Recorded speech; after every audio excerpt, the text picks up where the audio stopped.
Today I'm sharing about how to untangle your past with Vedic astrology. So you'll need to have your free Vedic birth chart from quietmindastrology.com, and then you'll see what dasha you're currently in and what placements are in your chart and how to start to read what this says about your past and the timeline of your life that led you to today. I'm Jeremy Devins. I've been studying Vedic astrology for many years now, looking at thousands of case studies, and everything I share is based on my research and experience with real people. So, when you want to untangle your past, that means you want to look at what's happened and make sense of it and get perspective on it. And this is what astrology is the best at. So, knowing your own ascendant, moon, and sun tells you a lot about your personality. And knowing what dasha you're born in tells you what energy was most present at that time of your life. So the dasha is determined by your moon nakshatra. We won't get into all that details now, but you get the dashas laid out for free at quietmindastrology.com. And it'll tell you what dasha you're currently in. And the dashas go in the same sequence. And you can think of it like a tree where fruit becomes ripe at certain years. So when you're in the Saturn dasha, the Saturn fruit is ripe and the Saturn karmas are active. So for example, using an example chart, when Saturn is in Pisces and you're going through this Saturn dasha, all the themes of Saturn in Pisces in the 10th house in the chart that I'm showing as an example, and Saturn retrograde in Purva Bhadrapada, all those details are the major headline, like the top line story of what's going on in those years of your life. And if you're born in the Rahu dasha, this is typically a time that's more challenging for people. When you're born in the Rahu dasha, it gives you a challenging childhood. If you're born in any malefic graha's childhood, so that can be Rahu, Mars, Saturn, Ketu. If you're born in these dashas, and that's the first dasha you experience from birth, then you're likely to have a difficult childhood. That's not a blanket statement for everybody. If you have a Venus or Jupiter dasha you're born in, doesn't guarantee you're going to have a positive childhood, but it is an important factor.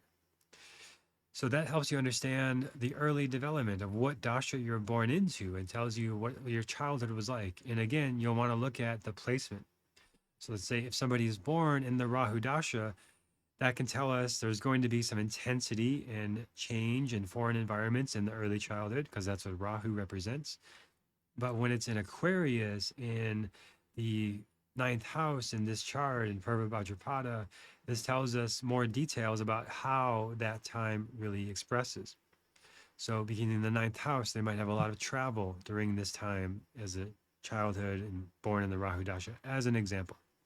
Being in Aquarius, they might be involved in lots of different communities and being brought to different social circles, meeting lots of people, especially spiritual people, because it's the ninth house of beliefs and spirituality and religion.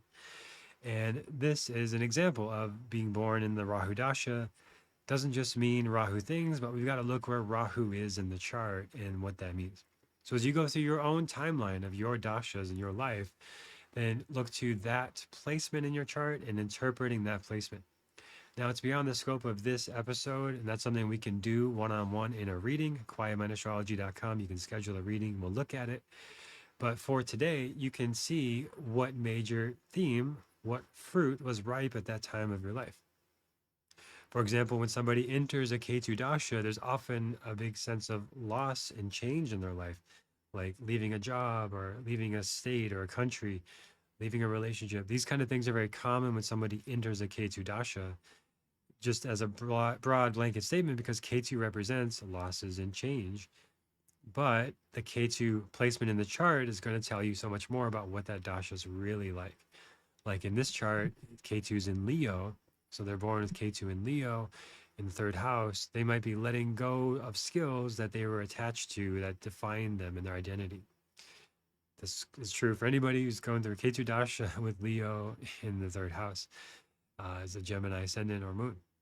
So this is an example of how the dasha plays out. And yes, you can do it from the ascendant and the moon chart. I'm just talking about the ascendant on these examples.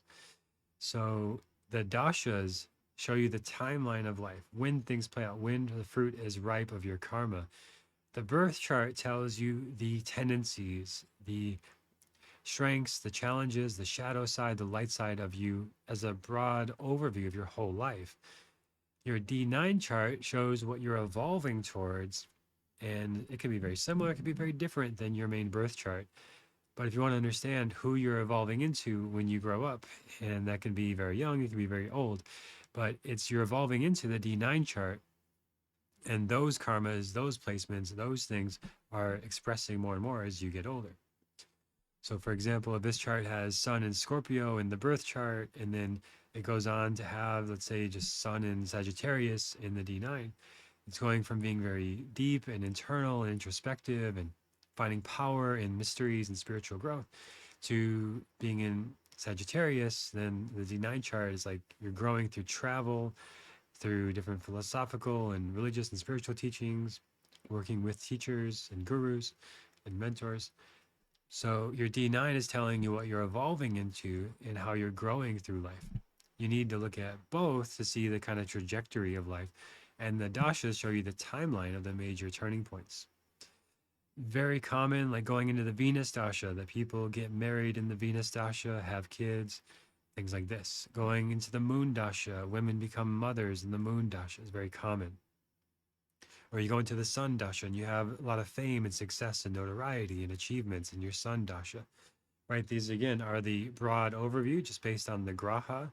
But to really know what is going to happen at that time and what's happened in the past as you go back through time of your dashas, that is telling you that energy was present there and that was the major theme. And it's very important that you do it holistically, looking at your whole chart and your D9, not just the dashas and just saying Rahu dasha is bad, Mars dasha is bad. It's not necessarily true. And I've seen many examples where Mars and Rahu dasha is very positive or very steady because of their placement and the aspects in the chart and also their own awareness and their inner work.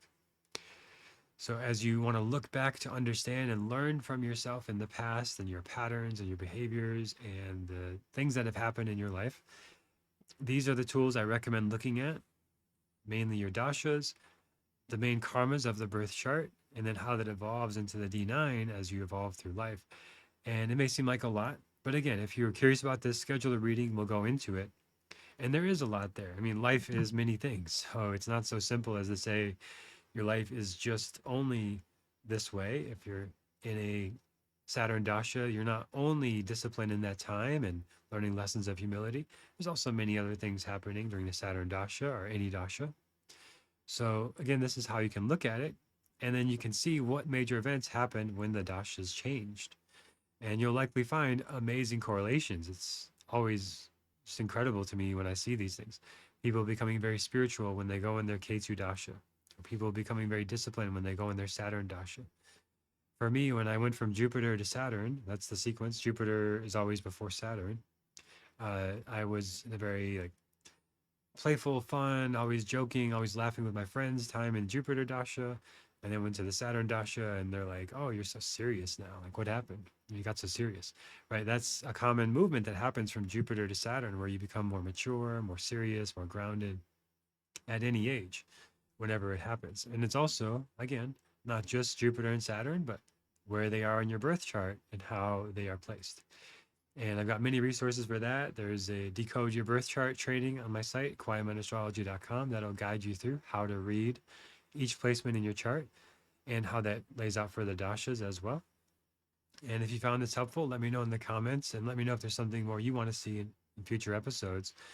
And hopefully this gives you a good template of where to look for in your chart of how to untangle your past and make sense of the timeline of things. And it's a lot of the work now is for you to go into it and like start to interpret and read it and see what each timeline, each part of the timeline was showing you. So hope you find it helpful and look forward to sharing more with you next time.